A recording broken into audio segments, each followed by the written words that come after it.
Kemudian beliau sudah menghadiri pameran lukisan kita yang kedua kalinya. Beliau menikmati lukisan-lukisan yang dipamerkan kurang lebih 210 seniman di Yogyakarta. Ini adalah hadir yang ketiga kalinya di UIN tetapi berkali-kali di Yogyakarta. Terima kasih Pak Wamen. Semoga sehat-sehat selalu, semoga bahagia. Kemudian tentu saja guru kita semua, dalam bahasa Inggrisnya itu mentor, dalam bahasa Arabnya itu mursyid, dalam isim masdarnya itu irsyad, dalam kalimat abstrak, noun abstrak bahasa Inggrisnya itu mentorship, yaitu mursyid Sunan NKRI. Salam Pancasila.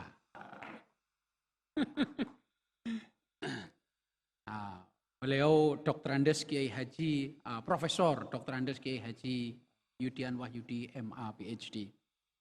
Kemudian saya perlu sebutkan tentu saja anggota DPR, Bapak Dr. Sukamta, terima kasih atas kehadirannya.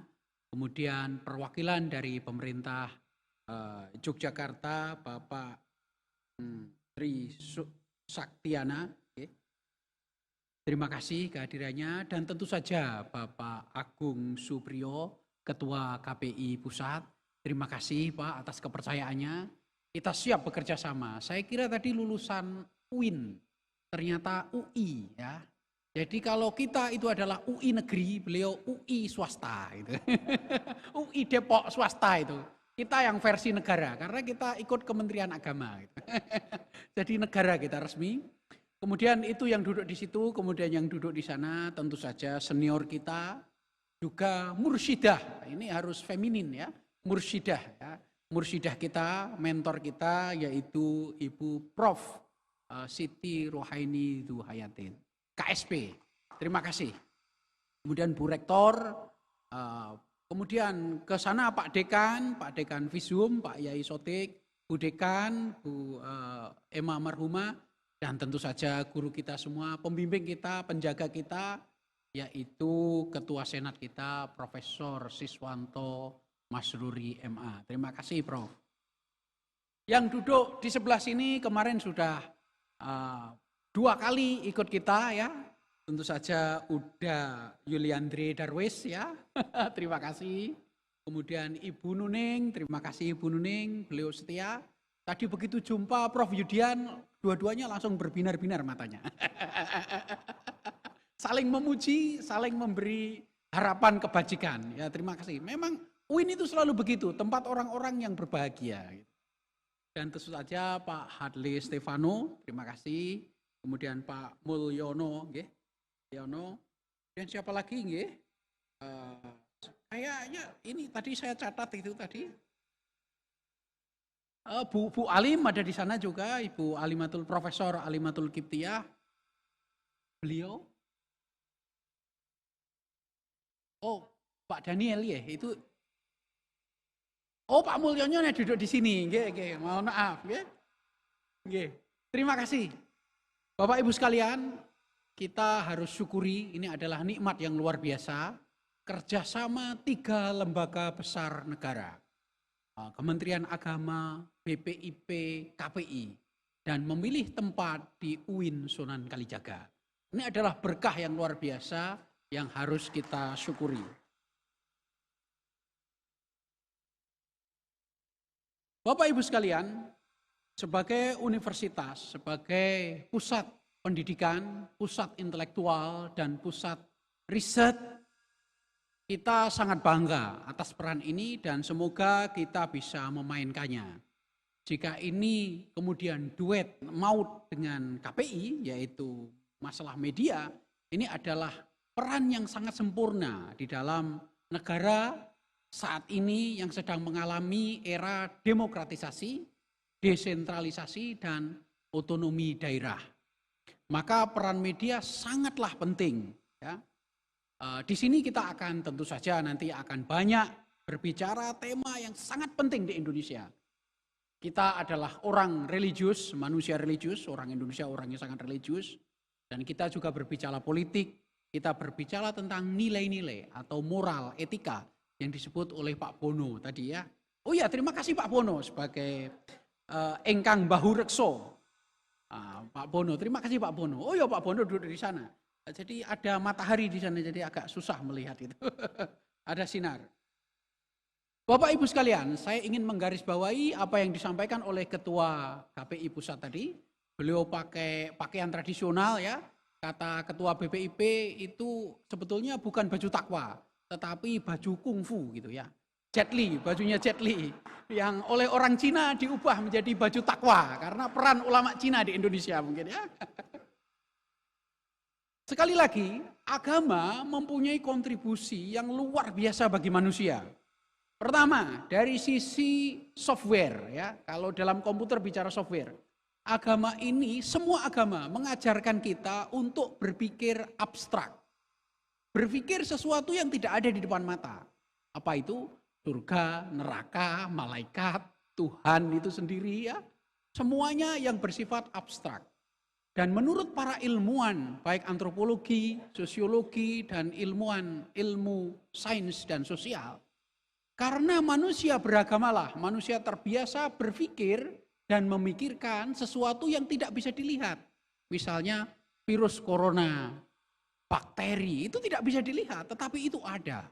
Sama dengan surga, neraka, itu tidak terlihat di mata, tetapi itu memberi kontribusi manusia untuk berpikir sesuatu yang sifatnya gaib atau unseen. Maka jelas kontribusi agama bagi ilmu pengetahuan secara konseptual. Agama secara institusi juga berjasa bagi kehidupan manusia. Karena institusi agamalah kita menikmati pendidikan, menikmati ilmu pengetahuan, menikmati negara. Itu juga peran agama ya. Mulai dari 10.000 tahun yang lalu di Babilonia, Sumeria, Mesir, Cina, sampai 2.500 tahun yang lalu di Yunani kuno, di Romawi, 1.000 tahun yang lalu di Baghdad, di Damaskus, semua institusi negara dilegitimasi oleh agama. Agamanya apapun saja, ya. Bisa Katolik, bisa Protestan, bisa Islam, bisa Daoisme, bisa Zoroaster, bisa Mazdak, bisa agama Mesir kuno. Para penguasa seperti Ramses ya, atau Pharaoh atau Fir'aun, itu bekerja sama dengan para pendeta mengembangkan ilmu pengetahuan.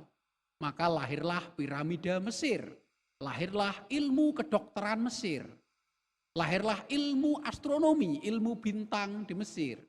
Astronomi, kedokteran, geografi, pertanian, ilmu yang nanti diwarisi oleh Yunani dari Mesir. Dari Yunani diwarisi oleh Romawi. Dari Romawi diwarisi oleh Daulah Umayyah dan Daulah Abbasiyah.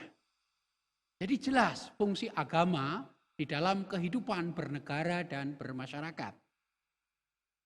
Itu sisi positifnya. Termasuk di Nusantara. Borobudur, Prambanan, semua candi, Majapahit, Sriwijaya, semua kerajaan dilegitimasi oleh agama. Tidak ada sebuah negara yang berdiri era dulu tanpa agama. Buddha, Hindu, Islam, Kristen, Katolik, semua berperan menopang negara. Itu sisi positifnya. Tetapi Bapak Ibu sebagai orang yang beragama kita harus jujur. Ada sisi negatifnya. Agama juga kadangkala menyebabkan karena sentimen beragama kita konflik, bahkan kita perang. Perang salib yang berkepanjangan antara barat dan timur, di Timur Tengah, itu juga karena sentimen agama. Daulah Abbasiyah, Daulah Umayyah, Daulah Fatimiyah, bahkan sesama penganut agama. Di Nusantara juga sama. Nah, era saat ini juga kira-kira begitu. Sayang sekali, mulai dari Instagram, Twitter, Facebook, dan perang-perang kecil, ya, perang-perang kecil antar kita, itu seringkali menggunakan agama. Makanya yang disebut identitas keagamaan itu bisa bermanfaat, dan juga bisa sangat berbahaya. Maka kita harus hati-hati, terutama menjelang 2024. Ya. Berbeda pilihan presiden, berbeda pilihan gubernur, berbeda pilihan bupati, berbeda partai, bisa menjadi masalah. Apalagi jika dilegitimasi dan digunakan agama yang tidak seharusnya. Maka bisa sangat berbahaya. Maka peran UIN Sunan Kalijaga jika diperkenankan beserta dengan Kementerian Agama, BPIP dan KPI akan mencoba mencari jalan tengah atau mengingatkan kembali, karena jalan tengah itu sudah ada. Ya. Di dalam Buddha disebut Majjhima Patipada, yaitu Buddha Sang Siddhartha itu jangan terlalu menderita, bertapa sampai kurus kering, tapi juga jangan terlalu bersenang-senang. Maka bersemedilah ya, sama samadhi. Bersemedilah yang pas di tengah-tengah. Saya kira pendiri bangsa ini, Soekarno juga sama pesannya. Maka Soekarno sering kali dalam setiap tulisannya di bawah bendera revolusi mengutip Turki. Mencontohkan bagaimana khalifah di Turki kemudian diganti oleh republik, oleh Mustafa Kemal Atatürk. Bapak Ibu sekalian, dalam hal ini saya kira UIN Sunan Kalijaga sangat bangga. Jika nanti kita akan bekerja sama terus, diteruskan, kita akan mengingatkan identitas keagamaan ini bisa disalahgunakan untuk kepentingan yang lain-lain. Bapak Ibu sekalian, bangsa Indonesia adalah bangsa yang beragam. Keragaman ini ada dua, keragaman inheren dan keragaman laten. Keragaman inheren tentu saja, pulau 17.000, ya, flora dan fauna, budaya, tradisi, agama, itu sudah beragam. Kita semua sudah menerima berbineka tunggal ika. Tetapi ada dua keragaman lain yang harus diantisipasi. Keragaman politik dan keragaman ekonomi. Jika sudah berkaitan dengan politik dan ekonomi, itu sudah harus berhati-hati kita. Ya, ibaratnya beda pendapat tidak apa-apa, tapi kalau beda pendapatan bisa berkelahi kita. Itu dalam sisi ekonomi. Dari sisi politik, wah kita pilihan bupatinya berbeda. Satu rumah, suami dan istri bisa tidak saling bertanya berhari-hari. Bapak Ibu sekalian, saya kira kita perlu mengingatkan nilai-nilai kuno kita. Nilai kuno sebelum kemerdekaan, masa kemerdekaan para pendiri bangsa kita, mari kita baca lagi hati-hati. Bagaimana Muhammad Yamin kembali ke Majapahit, kembali ke Sriwijaya. Bagaimana Soekarno kembali ke serat-serat, ya, kemudian diteruskan oleh orang-orang setelahnya seperti Triarkara, seperti Sujatmoko, seperti Mukti Ali, seperti Abdurrahman Wahid atau Gus Dur dan lain-lain. Ya, akan segera saya akhiri. Jadi akan segera saya akhiri. Akan segera, nggak usah khawatir ya. Cuma sedikit saja ya, sedikit saja. Nanggung. Mari kita ingatkan nilai-nilai lama kita seperti Astabrata. Astabrata itu adalah nilai-nilai para raja Jawa yang diambil dari kitab Ramayana. Dan itu terpahat di Candi Prambanan. Astabrata. Ajaran dari Sang Rama kepada Wibisana. Calon raja yang akan menjadi raja di Ayodhya. Dan itu sudah dikompilasi dan diterjemahkan di dalam bahasa Islam. Ya, para sultan di Jawa, para sultan di Sumatera, di Sulawesi, semua saya kira mempunyai versi Astabrata masing-masing. Jadi nilai Hinduisme, nilai Buddhisme, nilai Ramayana, nilai Mahabharata sudah dikombinasi, diselaraskan dengan nilai-nilai Islam. Saya kira perlu diingatkan ya, biar kita tidak terlalu kaku ya. Dan kemudian Bapak Ibu sekalian, kita juga perlu mengingatkan bahwa dasar kita itu banyak. Kita kaya dengan nuansa, kita kaya dengan khasanah. Misalnya Al-Farabi dalam Ara' Madinah Fadilah, beliau sudah membaca kitab Republiknya Plato dan menerjemahkannya, apa yang disebut virtue atau fadilah atau keutamaan. Dan itu saya kira juga sudah diterima oleh para ulama Nusantara ya. Hamzah Fansuri misalnya. Beliau saya yakin sudah sadar ya. Kebetulan yang populer di sini adalah Imam Al-Ghazali. Bapak Ibu sekalian, saya kira KPI sudah tepat memilih UIN Sunan Kalijaga. sudah tepat. UIN Sunan Kalijaga didukung terutama ya oleh BPIP karena beliau dulu adalah Pak Rektor kami tentu saja. Dan UIN Sunan Kalijaga siap mensukseskan Kementerian Agama tentu saja. Kita adalah di bawahnya Kementerian Agama. Jadi saya kira KPI harus menyelenggarakan banyak acara lagi di Jogja. Terutama di UIN Sunan Kalijaga. Dan tentu saja kita, UIN Sunan Kalijaga itu dipenuhi oleh resource, human resource. Misalnya yang duduk di sana adalah Ibu KSP, Prof. Siti Rohaini Duhayatin. Jadi kita punya aset banyak di Jakarta ya. Sengaja kita, kita support beliau dan beliau itu akan mensupport kita. Kemudian di Komnas Perempuan ada Prof. Alimatul Kiptiah itu ya. Dan nanti akan lebih banyak lagi kita mengekspor para sivitas akademika di Jakarta ya. Nah, harapan saya yang terakhir adalah karena ada Pak Wamen di sini supaya Pak Wamen tadi sudah berbincang-bincang sedikit rencana pembangunan kampus 2 ya. Kita akan mengajukan dana ya. Insya Allah Pak Wamen akan support dan tentu saja Pak Rektor kita, mentor kita yang dulu Prof. Yudian Wahyudi, Sunan Ambia atau Sunan NKRI, salam Pancasila begini. Insya Allah juga akan mendukung pembangunan kampus 2 kita. Pembangunan fisik.